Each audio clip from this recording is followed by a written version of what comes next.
Welcome to the Ortho Eval Pal podcast, where we can help you build confidence with your orthopedic evaluation and management skills. We hope you enjoy the show. And now, for your host, Paul Marquis. Hello, everyone, and welcome to episode 191 of the Ortho Eval Pal podcast. I'm your host, Paul Marquis, and today we're going to be talking about recumbent versus upright bikes. We'll be talking about the pros and cons, the advantages and disadvantages of one over the other, and we'll be talking about different diagnoses that work better for each bike, along with the posture and position that you're in when you're on one of these bikes.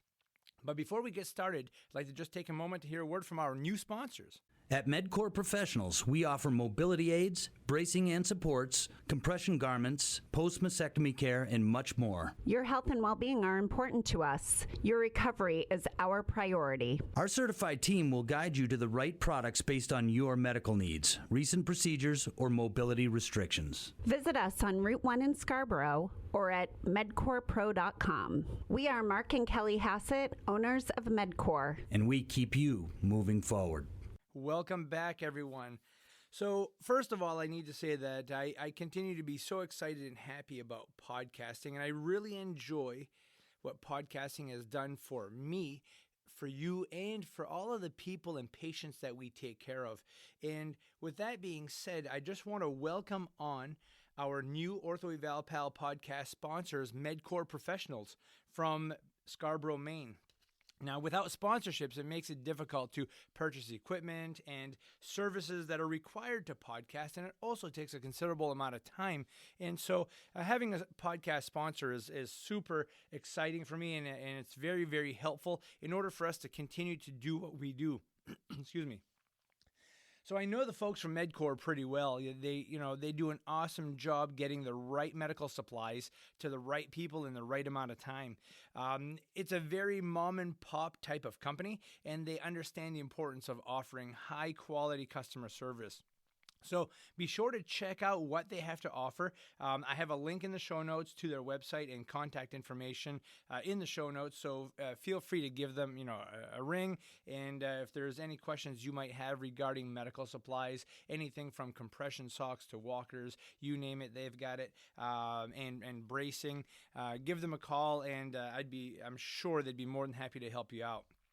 So now, with that being said, let's head on to the topic at hand, which is recumbent versus upright bikes. And I get this question all the time. People will say, I like to have a piece of equipment at home, and I'm looking at getting a bike, but I don't know if I should get a recumbent or an upright. And what I first tell them is that whatever piece of equipment you get at home, make sure you use it. It doesn't matter what it is, but if you're going to get something to exercise with it. Don't use it as a coat rack. But when it comes to recumbent versus upright bikes, I have to say that I probably use upright bikes 95% of the time over recumbents, but there is a place for the recumbent bike. So let's talk a little bit about the posture and position that people are in when they're on the bike. So when you're on an upright bike, your upper body may have to lean forward a little bit more if you need to hold on to the handlebars, so that flexes you a little bit. But your knees are a little more below you, and so are your ankles. One of the advantages is that you're in a good position when you're in that upright bike. One of the disadvantages is that it's a little bit harder to get on. So if you have an elderly patient or somebody who has a disability of some sort, that makes it difficult to get up onto that bike and balance themselves up on a smaller seat, then that may be a problem. And that's where you may utilize a recumbent bike, because it's just, you can step through, sit on it. The seat is usually a little bit wider. The problem that we have, though, with the recumbent bike is that it causes a significant amount of hip impingement and also forces the knee to flex so much more. So attached to this podcast today, in the links, I have a video of two gals using the upright and recumbent bike at the same time, and you can see the knee and hip positions. It is significantly more flexed on the recumbent bike than the upright bike. The other problem that we see with a recumbent bike is that if people have neural tension of the lower extremity, like sciatica, and they're sitting in this already kind of quote-unquote straight leg raise position when the leg is fully extended, you could see how that could cause basically like a false straight leg raise and causing sciatic tension every time they go around. And so that could be a problem. Now, if you have lumbar spinal stenosis, those folks may not have neural tension, but they may have claudication when they are upright and extended. So those folks will do well on a recumbent bike because that flexes their lumbar spine, it opens it up, and they may be able to get some conditioning, while on a recumbent bike. And so, if your patient, so let's talk about who likes what. Okay, so if you have somebody who has osteoarthritis in the knee, maybe a hip arthritis, femoral acetabular impingement, knee pain, back pain with radiculopathy, those folks are going to do better with an upright bike.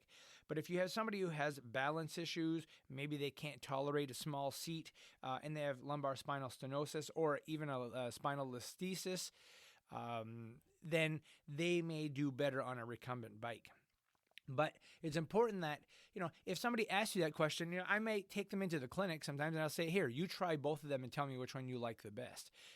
Or I might ask them a few questions about any diagnoses they might have that cause problems and would not allow them to do one over the other. So it really comes down to safety and reproduction of symptoms when it comes down to picking out a recumbent versus an upright bike. But I know it's a question that gets asked a lot, so I thought I would throw that out there today to give you some tips on how to get the right person on the right type of bike. So, folks, I hope you enjoyed today's show. It was a quick and easy one today. And again, be sure to check out our sponsors. They're great folks.